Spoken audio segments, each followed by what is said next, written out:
Στο σημείο αυτό θα καλωσορίσουμε στο στούντιο του Σταρ τον Ευρωβουλευτή και εκ νέου υποψήφιο με το Πασόκ Κινάλ, κύριο Νίκο Παπανδρέου. Καλησπέρα σας, κύριε Παπανδρέου. Καλησπέρα, κύριε Ζαχαρέα, ευχαριστώ. Εμείς ευχαριστούμε που είσαστε εδώ απόψε μαζί μας. Διανύσατε μια μικρή θητεία στην Ευρωβουλή, μόλις ένα χρόνο, αλλά προλάβατε και καταπιαστήκατε με πάρα πολλά θέματα.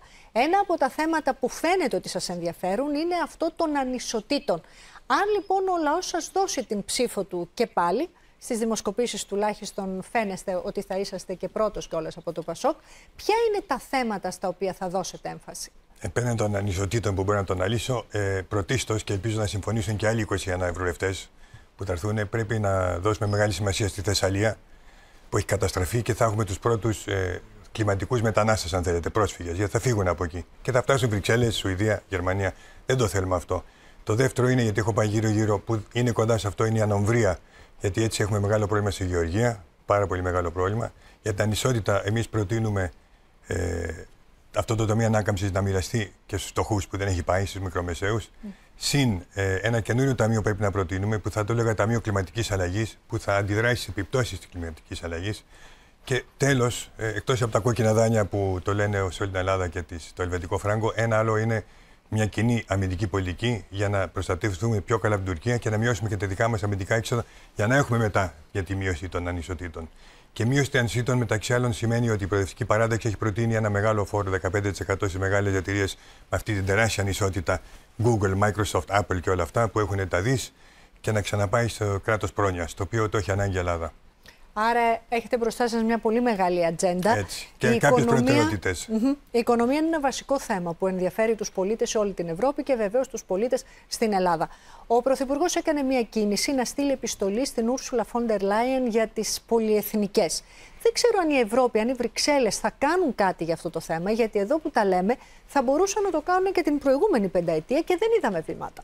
Ακούστε, εγώ και στο χρόνο που ήμουν εκεί 2 φορές το σήκωσα το θέμα στην Ολομέλεια για την ακρίβεια, με προτάσεις σαν αυτές που σας είπα.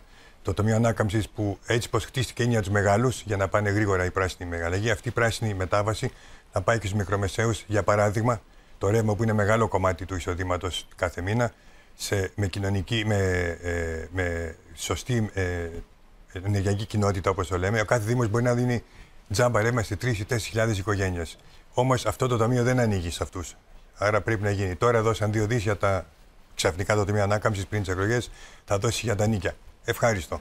Η πρόταση του Μητσοτάκη καλή, αλλά είναι λίγο προεκλογική, γιατί δεν μπορεί να γίνει τώρα τίποτα μέχρι τις 9 Ιουνίου. Και δεν είναι η μόνη φορά. Το έχουμε πει πολλές φορές για την ανισότητα. Συνήθως όμως εμείς οι προοδευτικοί έχουμε ζητήσει εγγυημένο εισόδημα σε όλη την Ευρώπη. Και επίσης ένα άλλο που πέρασε με μεγάλη δυσκολία είναι να τελειώσει η λιτότητα. Ήταν δύσκολο να βάλουμε νόμο για να τελειώσει η λιτότητα, αλλά δεν θα υπάρξει λιτότητα ποτέ για το θέμα υγείας, ψηφιακής και πράσινης ανάπτυξης και άμυνα.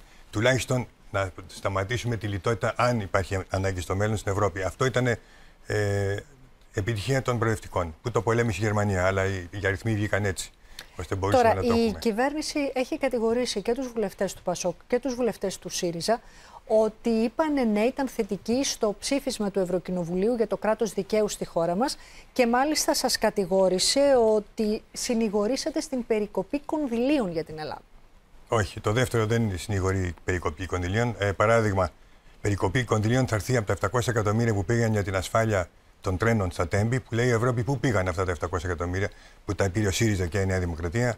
Και λέει, άμα δεν τα κάνετε πάντα, τα δίνετε πίσω. Άρα αυτό είναι μια περικοπή που δεν έχει σχέση με το ψήφισμα, έχει ξεκινήσει πριν. Όμως, εγώ 2 φορές σηκώθηκα πάλι για το θέμα αυτό, 3 της καταδίκης, και είπα είναι λυπηρό. Μας βάζει στη θέση η Νέα Δημοκρατία να πρέπει να πούμε πράγματα για την Ελλάδα που δεν θέλουμε. Για τις παρακολουθήσεις και για τα Τέμπη. Αυτά τα δύο, όλος ο κόσμος ξέρει ότι δεν πάει καλά, δεν πήγε καλά. Ούτε οι παρακολουθήσεις που το δέχτηκε αυτό η κυβέρνηση, είπε το mea culpa, σωστό, αλλά με το Τέμπη δεν έχει δεχτεί τίποτα. Άρα η Ευρώπη λέει τι είναι τα Τέμπη. Δώσαμε χρήματα και σκοτώθηκε ο κόσμος, πήρε κανείς την ευθύνη. Άρα είπα, η Νέα Δημοκρατία μας έβαλε στη δύσκολη θέση αυτή να ψηφίσουμε αυτό, που όμως δεν έχει. Είναι καλό να βλέπουμε τους Έλληνες ευρωβουλευτές όλων των κομμάτων ενωμένους σε θέματα που έχουν ιδιαίτερο ενδιαφέρον και σημασία για την Ελλάδα. Συμφωνώ πολύ. Στα εθνικά θέματα πολλές φορές είμαστε μαζί, ειδικά για Τουρκία και Κύπρο. Αρμενία που είχαμε πει και Κούρδους, και εκεί τα σήκωσα τα θέματα, και Μπελέρη. Άλλο τώρα που μπήκε στην Νέα Δημοκρατία, το σήκωσα πρώτος. Εκείνη όλη η Ελλάδα. Επίσης, γι' αυτό λέω με τα θέματα του περιβάλλοντος δεν είχε ιδεολογικό χρώμα. Δηλαδή, η Θεσσαλία, ποιος θα πει όχι να προτείνουμε 21 και ίσως βρούμε και άλλες χώρες που έχουν αντίστοιχα προβλήματα, η Σλοβακία, η Πορτογαλία, για να κάνουμε αυτό το ταμείο. Άρα, συμφωνώ απολύτως. Το κλίμα πρέπει να. Δεν είμαστε εκεί η αντιπολίτευση, συμπολίτευση. Δεν είναι έτσι, δεν είναι η κυβέρνηση. Άρα, σε πολλά θέματα βρίσκουμε έδαφος και να μην είμαστε ιδεολογικά για σε αυτό το θέμα. Καταλαβαίνετε. Ειδικά στα μεγάλα θέματα. Νομίζω εκεί θα βρούμε σύμφωνα για να λύσουμε τα προβλήματα στην Ελλάδα. Μαζί όλοι, σε αυτά. Μακάρι. Να κλείσουμε με κάτι πολιτικό. Το Πασόκ, ο κύριος Ανδρουλάκης, μιλά για την κατάκτηση της δεύτερης θέσης στις ευρωεκλογές. Εάν αυτό τελικά δεν συμβεί, προβλέπετε εσείς να υπάρξουν πολιτικές διαργασίες στο κόμμα σας και στον ευρύτερο χώρο της κεντροαριστεράς? Ναι, το έχουμε ρωτήσει πολύ. Πρώτα απ' όλα, τα καινούργια γκάλωπ δείχνουν ότι θα είμαστε δεύτερη θέση, οπότε ίσως δεν έρθει πια πρόσφατα. Θα το δούμε αυτό. Θα είναι πρόβλημα, νομίζω, το Πασόκ ήταν που έχει κάνει τις μεγάλες αλλαγές. Μην ξεχνάμε, μιλάμε για το Πασόκ, αλλά λείπει 12 χρόνια. Αν υπάρχουν προβλήματα, ας κάνω λίγο την αντιπολίτευση. Σήμερα με ακρίβεια και από ΣΥΡΙΖΑ και Νέα Δημοκρατία είναι πράγματα που δεν λύθηκαν γιατί δεν αλλάξαμε την οικονομία. Άρα βλέπετε να γίνουν αλλαγές στο χώρο αυτό? Βλέπω ότι όχι, θα υπάρχει μεγάλη συζήτηση μέσα στο Πασόκ, το οποίο δεν ξέρω πού θα οδηγήσει. Μάλιστα.